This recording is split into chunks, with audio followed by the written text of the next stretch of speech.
Hanggang ngayon nga medyo mabigat at masama pa din yung katawan ko. Medyo sinisipon din. At shoutout nga din pala dito kay Totoy. Lagi nga daw niya akong pinapanood sa mga vlog ko. Hi guys, ako si Bok, lumaking mahirap pero mataas ang pangarap. Bali kaninang umaga nga pala pagkagising, bumili muna ako ng almusal para makakain kami. Pagkatapos eto at nagtinda na ako. Kada isang araw kasi pinipilit ko na makagawa ng isang video para sa affiliate ko. Tapos eto, inasikaso ko na si mama. Nagpalipat siya dito sa may upuan. Pagkalipat niya, bigla na lang siyang naihi.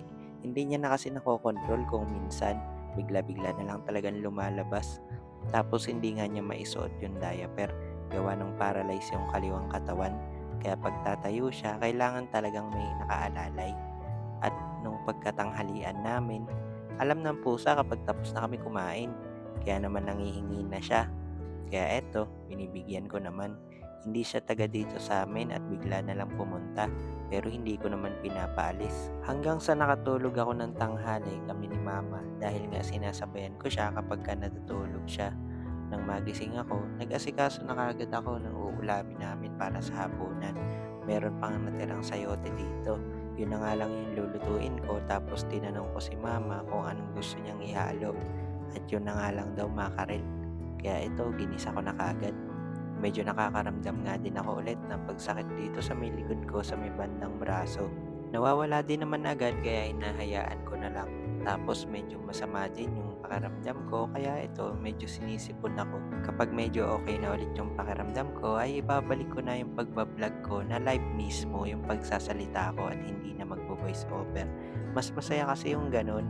Alam mo yung parang nalalabas yung natural na ikaw, yung humor mo nakikita ng iba at syempre mas maging masaya. Kapag ganitong voice over kasi yung video na ginagawa ko parang ang lungkot-lungkot. Mabalik tayo sa kwento, bali habang nakasalang yung ulam na niluluto ko, ay pumunta naman ako dito sa kabila para buksan na nga yung ilaw ng tita ko sa may kwarto at sa may labas. Tapos ay kukuhanin ko na rin yung mga sinampay para naman maitupi ko na. Pero mamaya ko na siya gagawin kapag gabi na, kapag tapos na ako sa lahat ng iba pang gawain. Baka kasi maglaba ulit ako mamaya para naman sa mga damit ni mama. Puro mga duster nga kasi yung gustong gusto niyang suotin para presko. Tapos nilalagyan ko na lang siya ng doble na kamiseta pagka nilalamig na siya. Kaya mabilis din talaga nauubos yung mga damit niya kasi nga araw-araw ay nagpapalit at pinapaliguan ko siya. Tapos ay binalikan ko na nga itong niluluto ko. At eto nag-map ako ulit dahil nga dito sa may tumutulong ihi ni mama. O paano guys, hanggang dito na lang muna. Maraming salamat sa suporta nyo at sana may nai-inspire ako sa lahat ng ginagawa ko. Yun lang, ingat palagi, God bless.